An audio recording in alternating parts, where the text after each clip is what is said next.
அஸ்ஸலாமு அலைக்கும் வரஹமத்துல்லாஹி வபரகாத்துஹு. இது ஃபேஷன் கார்னர் நடத்தும் தினமும் ஓர் பயான் நிகழ்ச்சி. இந்த நிகழ்ச்சியுடைய தொகுப்பாக 25 நபிமார்களுடைய வாழ்க்கை வரலாறை பார்த்துக்கிட்டு இருக்கோம். 25 நாட்கள் 25 நபிமார்கள்ங்கிற முறையில் நாம் பார்த்துக்கிட்டு இருக்கோம். நேற்றைய பயானில் நபி சுலைமான் அலைஹி வஸல்லம் அவர்களுடைய வாழ்க்கை வரலாற்றை பார்த்தோம்.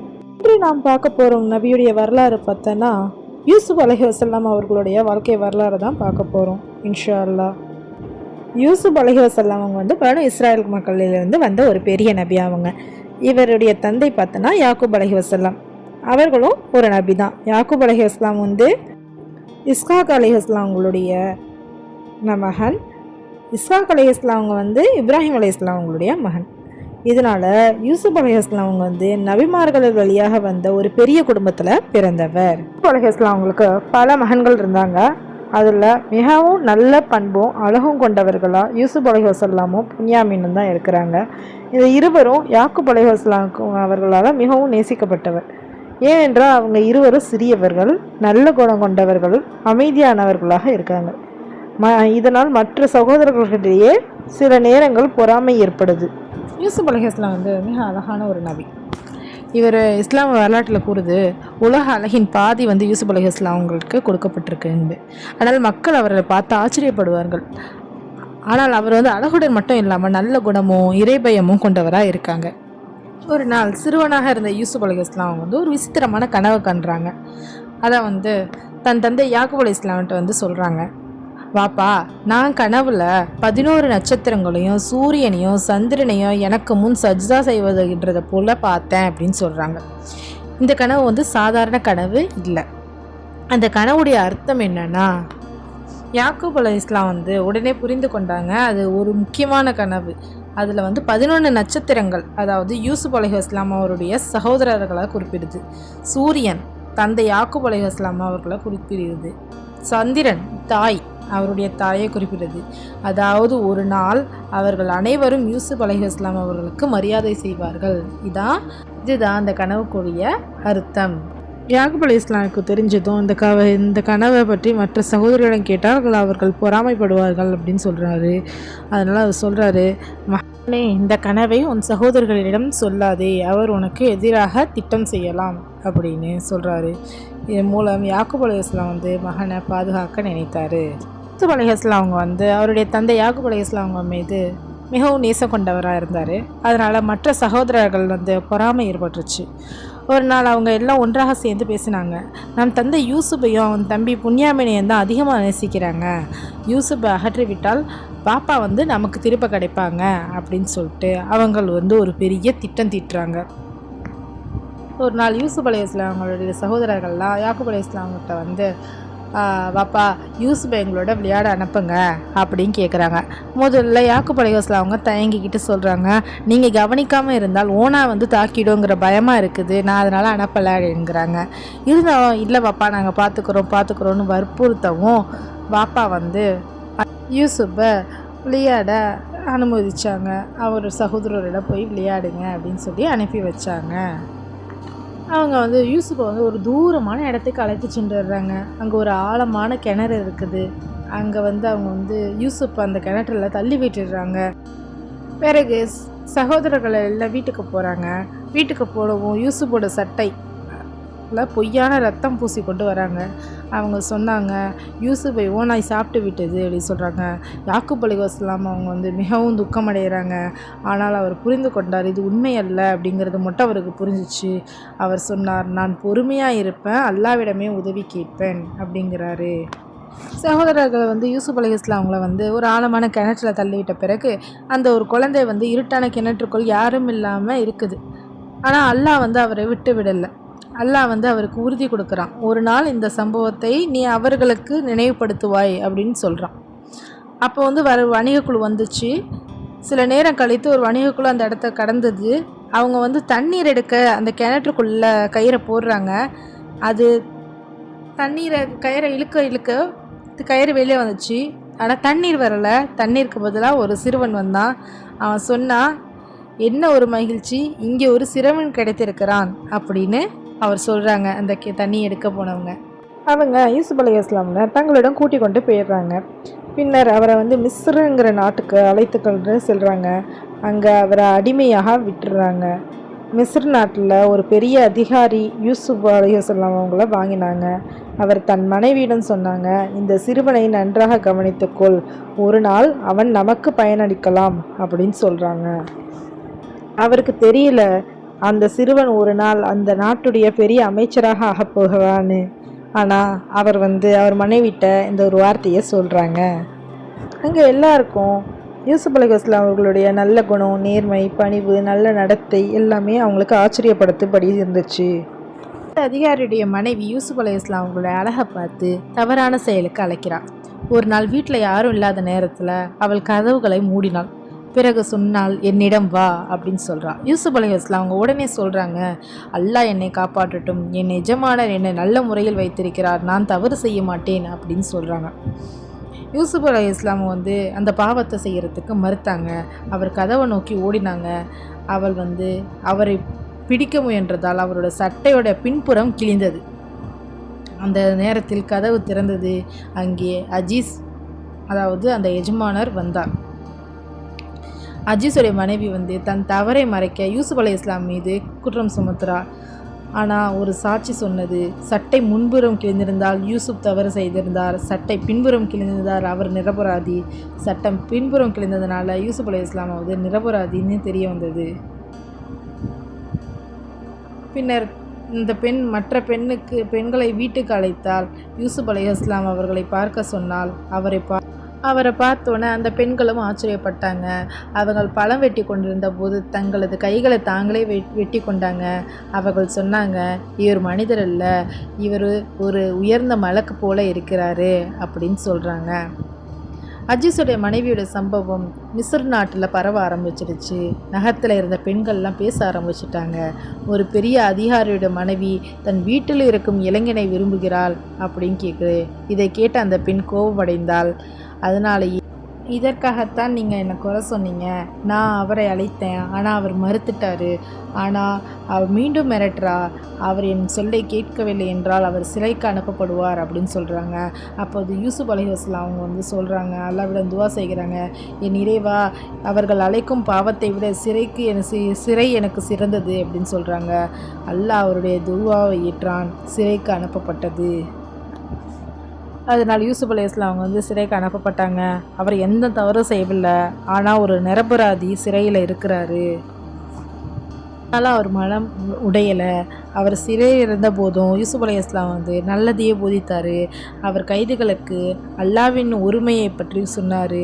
அல்லாஹ் ஒருவன் தான், அவனுக்கு ஈடு வேறு யாரும் இல்லை அப்படின்னு சொல்லி இறை அழைப்பை அவர் நிறுத்தாமல் சிறையிலையும் அவருடைய இறை அழைப்பை நடத்தி கொண்டு இருந்தார்.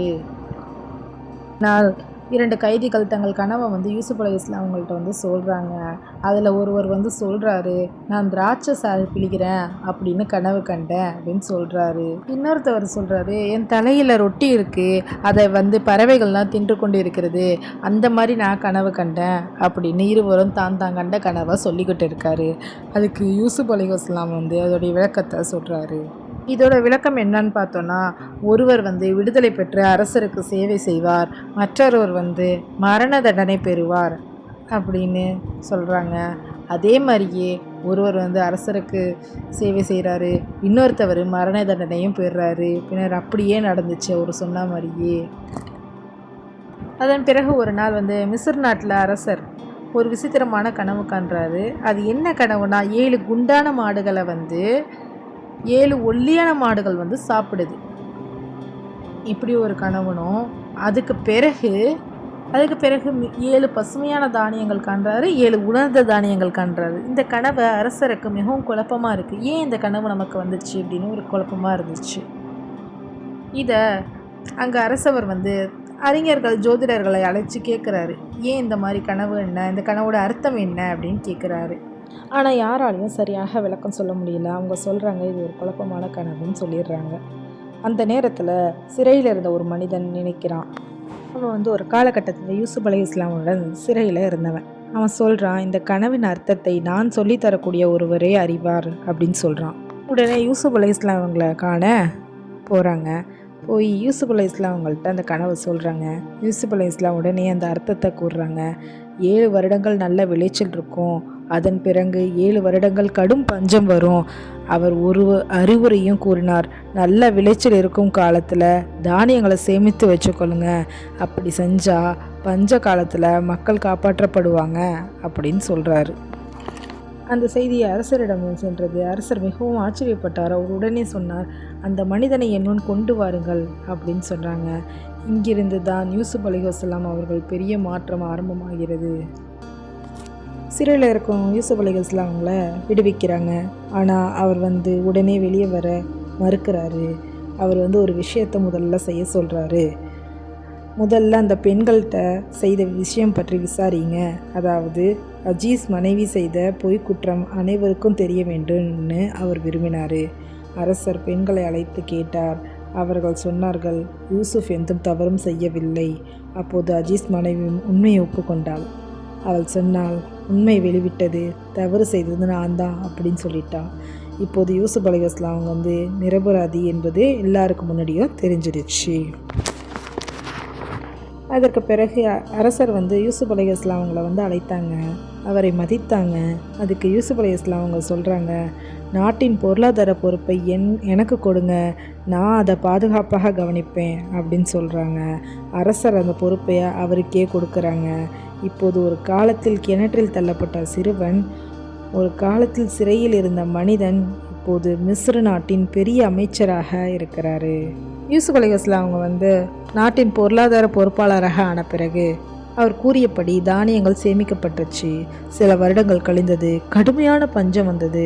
அந்த பஞ்சம் மிஸ்ர் நாட்டை மட்டுமல்ல, சுற்றியுள்ள நாடுகளையும் பாதித்தது.